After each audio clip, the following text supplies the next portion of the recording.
Wonder Woman seems to be the DCEU's first widely accepted hit after it opened to very impressive box office numbers and positive reviews from around the world. So the question must be asked, is Wonder Woman overrated? The short answer is no, and the long answer is the rest of this video. Wonder Woman was an excellent and super fun summer blockbuster and a fantastic superhero movie, the most obvious reason for this being that it was about Wonder Woman, and she is one of the most famous superheroes of all time, so this is a highly anticipated movie.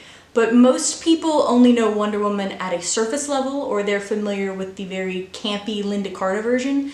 But this film introduced fans to the brutal warrior that Wonder Woman is in the comics. Because Wonder Woman is so familiar to audiences already, this gives the filmmakers a very unique opportunity to fill in some of those knowledge gaps. This wasn't really like making a Spider-Man movie or a Batman movie where everyone knows the origin stories and everything about the character just from sheer exposure, but this also isn't like an Ant-Man movie or a movie about Booster Gold, where outside of comic book readers, no one really knows a lot about the characters, so you have to introduce a lot of stuff at once. Most people know about Wonder Woman already, but they aren't necessarily familiar with all of the details of her character, because she's most well known as sort of a symbol of female empowerment.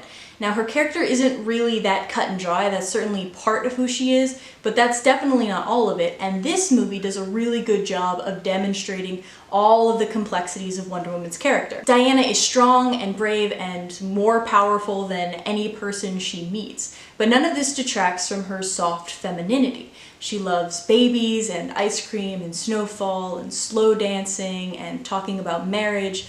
She's caring and compassionate and absolutely gorgeous. And despite herself, she falls in love with a handsome, strong, and brave masculine man. Diana and Steve's relationship is just one way that this movie explores the differences between men and women and how they complement each other. The story of Steve and Diana's relationship is told beautifully, and it feels very natural because it comes out of this mutual respect that they have, this admiration for each other's differences and this appreciation for their similarities. Diana sees the brutality of the world of men, and eventually she comes to understand that it can't be blamed on some evil god. She sees the flaw of human nature. But through Steve and his acts and his compassion, she sees that human nature has another side, a side that can be loving and selfless.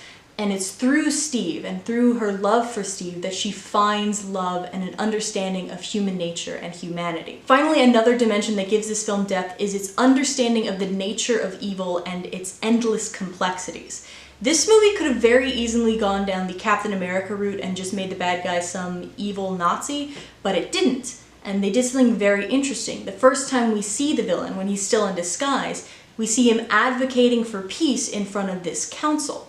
And the movie is trying to show us that sometimes the most dangerous man can be the one that's waving the flag of peace. It's challenging Diana and as the audience, our notion of what evil looks like when it is manifest in the real world. It presents you with this moral dilemma that says, look at all of the gore and the blood of war. But then it says to you that sometimes fighting, sometimes going to war is the moral thing to do.